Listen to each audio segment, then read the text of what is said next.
Hey, let's make Christmas macarons. I use Michelle's macaron recipe. It's a French method. I've been using it for years, and you're gonna definitely need a kitchen scale. So you wanna measure out your almond flour to 276. You wanna get it as close to, exact as possible. And then you're gonna do your powdered sugar. That one to be 250 grams. I always prep all my ingredients ahead of time so it's easier to go. Macarons take forever. Then you need egg whites, no yolk at all. 210 grams of egg whites. So you're just gonna separate that out. Mine ended up being about 6 eggs, I wanna say, maybe 7. And I went 7 grams over, so like that's fine. And then you need granulated sugar, and that's also gonna be 210 grams. Now you wanna whisk together, and you also wanna sift your dry ingredients because you don't want any clumps. That helps make a smooth macaron shell. So here I'm just whisking my 2 dry ingredients together so it's one step out of the way. And then it's best to have your eggs at room temperature, so I set these aside and waited a bit. Once they were all room temperature, I tossed them into my stand mixer with my whisk attachment. I added my sugar to the egg whites, and you're gonna add a pinch of cream of tartar as well. This helps with your egg whites, getting to stiff peaks. So then you're gonna start off slowly whisking, and just move it up gradually until you get stiff peaks, and it'll be like super white and fluffy. And then you're going to sift in all of your dry ingredients.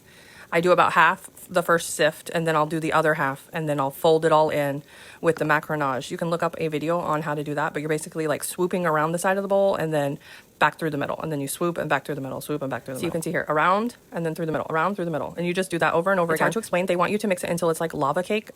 Once it's like right before that, I'll split my batter in two because I'm adding food coloring to it.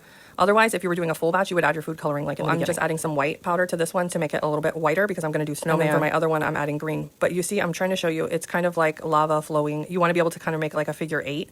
It's hard to see, but you got it. Like if it flows like a molten cake that you cut into, then like you just want to put it in your piping bag and then just set that to the side and work on the other one real quick, and then you can go back and start piping. So for the other half, I'm using green powder, food coloring, obviously, and I'm going to do Christmas trees. So then I'm just going to start going around and through the center, around and through the center. Now it's very molten-y, and I'm going to add this green one into the other piping bag as well. I've been making macarons for a very long time. I used to do it as a little side hustle and do like monthly markets and stuff. We had a car accident, and I was not doing it for about a year now, so this is my first in a while. So you can create templates and then put it underneath of your liners here and do it that way, but I just freehand because snowmen are just like a small circle and then a big circle. Like you can do that. Or if you can't, I don't know, just print out a little template. They have macaron templates you can use to follow. I have a ton of them, but like it's just not worth the hassle, so I'll just do it. Once you get them all piped out, you're going to pop any bubbles and like drop your tray onto the counter like aggressively, like hard, like slam it down to get all the air bubbles out, because otherwise it'll make like pockets and they won't be as good. Once that's done, you're going to just let them sit until they form like a skin on them. Depending on like where you live, it could sit anywhere from like 15 minutes to like 2 hours. Some days if it's a lot of moisture in the air, they'll sit forever. I have a rack that I put them all on, and then I set them under my oven's like fan, and I turn the fan on high, and it helps dry them out. You basically want to be able to touch the top of the macaron shell without it like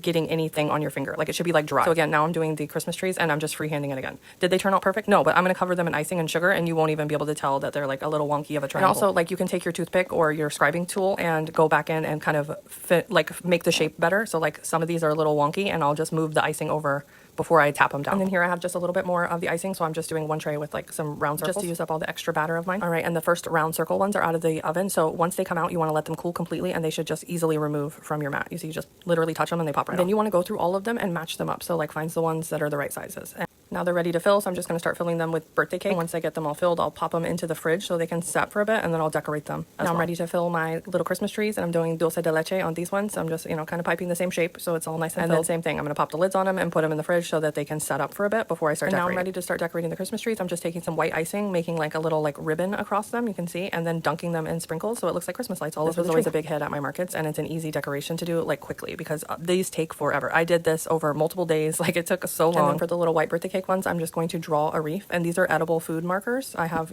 all the equipment because I used to do all this stuff, so I just busted out my markers and drew on little reefs, and then I'm going to add some little like cranberries into the reef. It turns out really cute. You just freehand it. Like it's fine if they're not perfect. Like everyone loves them. See, look how cute the little reefs are. They're adorable. I love them. These are all the macarons I made. I think they came out so stinking cute. Don't forget to hit that like and follow button. Bye.